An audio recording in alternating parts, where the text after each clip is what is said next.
That's crazy. Yeah, that's crazy. I know you're really busy this time of year, but what goes through your mind when you think about how much work has been put into this event and how far along you guys are now? Yeah, really appreciative of the people from the beginning.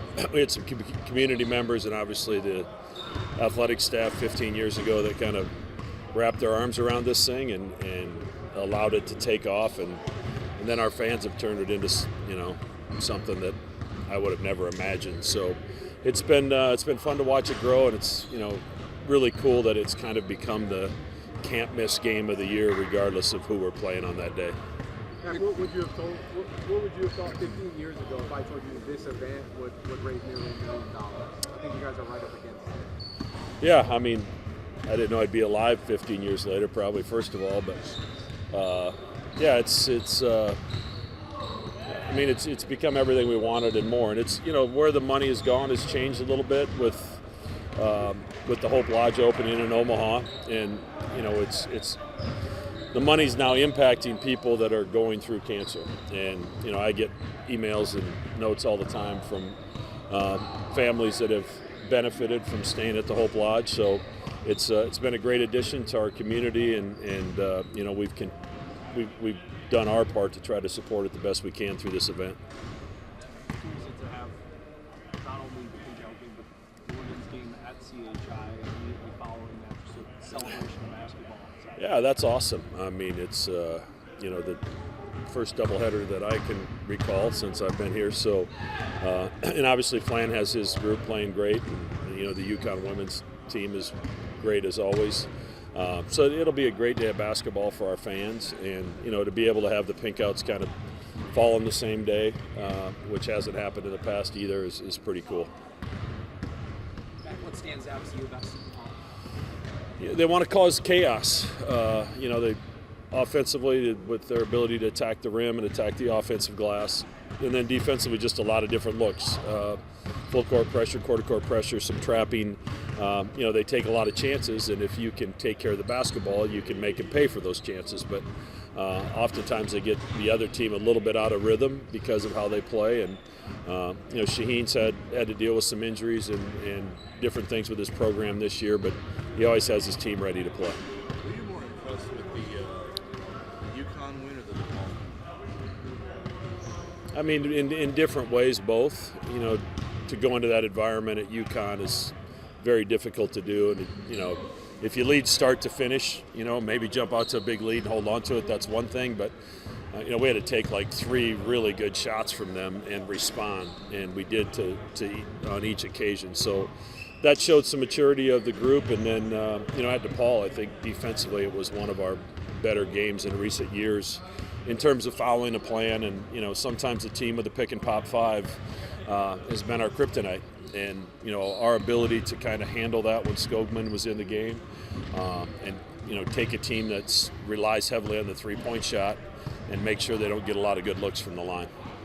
If you look back at your first 15, 14 years here, I guess, you guys get better as the year goes on, but it seems like you really start to hit that stride in January. What is it about that month that lets you guys get going? Is it just you have that much experience with each other, or what is it? I mean, some of it might be dumb luck. I mean, you don't know. I mean, it's by January, your new guys or guys in different roles have had some time to kind of adjust, and usually in November and December, last year was a little bit of a rare case because the same 5 guys started, the same couple guys played off the bench. We didn't go very deep into the bench.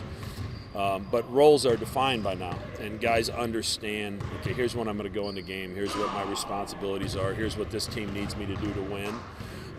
So you should be making improvements by now. So, and hopefully we're not done growing. I hope our best basketball is still ahead of us. You talked about it after UConn a little bit. What has impressed you about Jamiya's ability to kind of find his role and adapt? Yeah, I mean,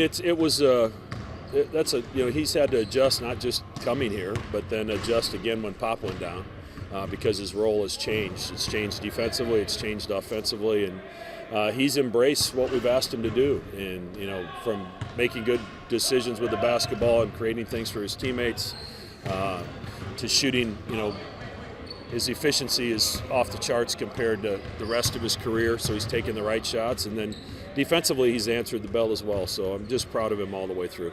Go ahead if you got a couple more. I'm good.